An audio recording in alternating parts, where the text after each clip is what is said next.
Welcome to study point. आज स्वतंत्र ओडिशा प्रदेश row second part आज पढ़ा।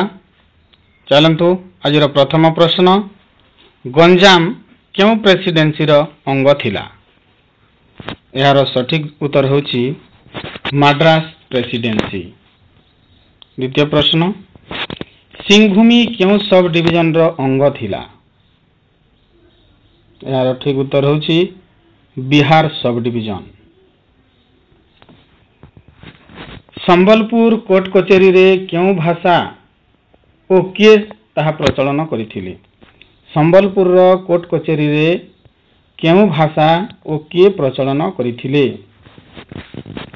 यार ठीक उत्तर होची मध्य प्रदेश प्रेसिडेंसी रो कमिशनर सर एंड्रू फेजर एठारे हिंदी भाषा प्रचलन करिथिले।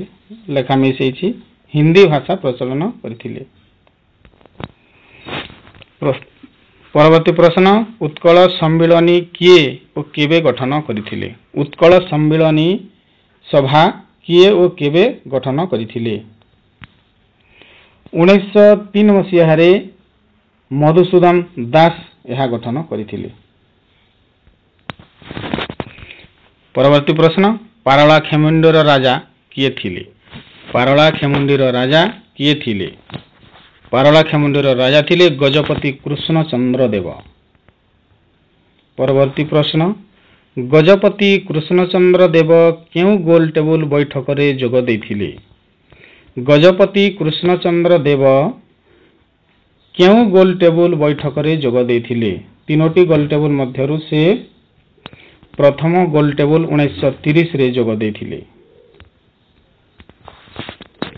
ओडिशार प्रथम प्रधानमंत्री किए थिले? भारत स्वाधीन होगा पूर्व भारत रे मुख्यमंत्री नथिले, प्रधानमंत्री करा जायतिला। तो ओडिशार प्रथम प्रधानमंत्री थिले गजपति कृष्णचंद्र देव। परवर्ती प्रश्न, उत्कल विश्वविद्यालय कहार प्रचेष्टा रे सृष्टि होइथिला?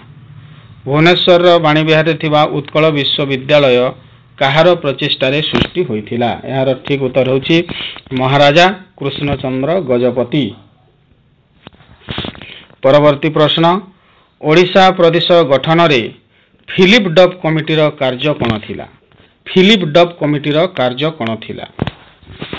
महाराजा ओडिया भाषाभाषी अंचलर एकत्रीकरण पई गोल टेबुल बैठक रे प्रबल चाप पकाइले। फलरे सीएल फिलिप और एसी डब ए दुही को नहीं गठित हैला फिलिप डब कमिटी।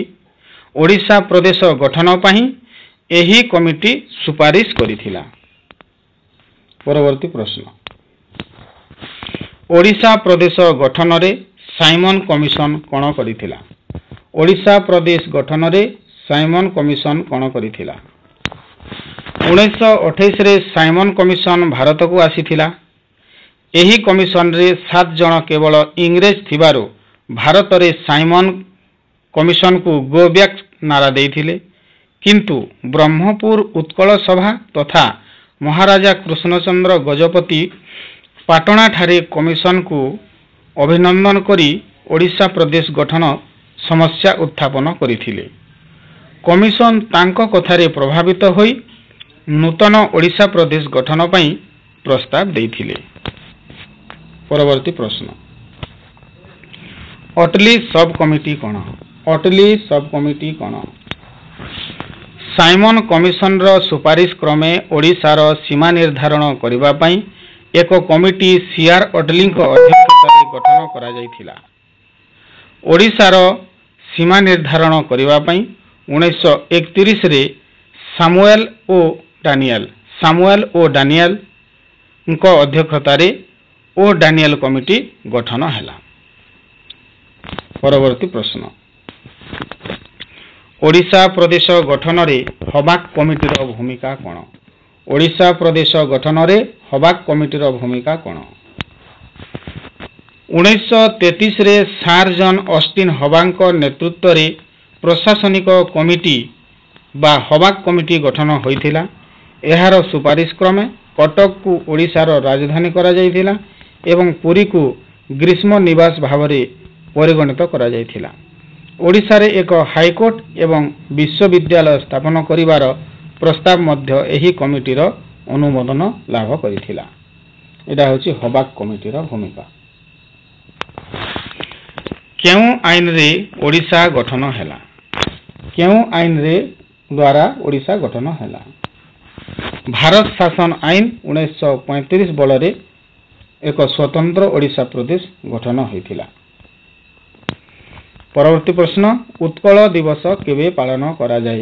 प्रति वर्ष उत्कल दिवस केबे पालन करा जाए? 1 एप्रिल रे प्रति वर्ष पालन करा जाए। कारण 1 एप्रिल 1936 रे स्वतंत्र ओडिशा प्रदेश गठन होइथिला। ओडिशार प्रथम राज्यपाल किए थिले? ओडिशार प्रथम राज्यपाल किए थिले? 1936 रे यह थिले, से हेले सार जॉन ऑस्टिन हबाक। सार जॉन ऑस्टिन हबाक। परवर्ती प्रश्न, प्रथमे ओडिशा रे केतोटी जिल्ला थिला? जेतेबेले स्वतंत्र ओडिशा प्रदेश गठन हैला सेही समय रे ओडिशार जिल्ला संख्या थिला केवल 6टी। सेगुडी कहला कटक, पुरी, संबलपुर, गंजाम और कोरापुट। कटक, पुरी, संबलपुर, गंजाम और कोरापुट। परवर्ती प्रश्न, प्रथमे ओडिशार राजधानी केउठी थिला? भुवनेश्वर हेबा पूर्वरु प्रथमे ओडिशार राजधानी केउठारे थिला? यार सठिक जवाब होची कटक। तो स्वतंत्र ओडिशा प्रदेश रो इंपोर्टेंट एमसीक्यू जहा थिला सब समाप्त हैला। पिला माने याकु नोट करी लिखि देबो एवं मन रखिबो। जदि भिडियोटी भलो लागु थाए ताहेले सब्सक्राइब करिवो एवं बेल आइकन को दबाई देबो, जा फल रे जेते बेले भी नया वीडियो आसीबो नोटिफिकेशन तुम पाखु पले आसीबो।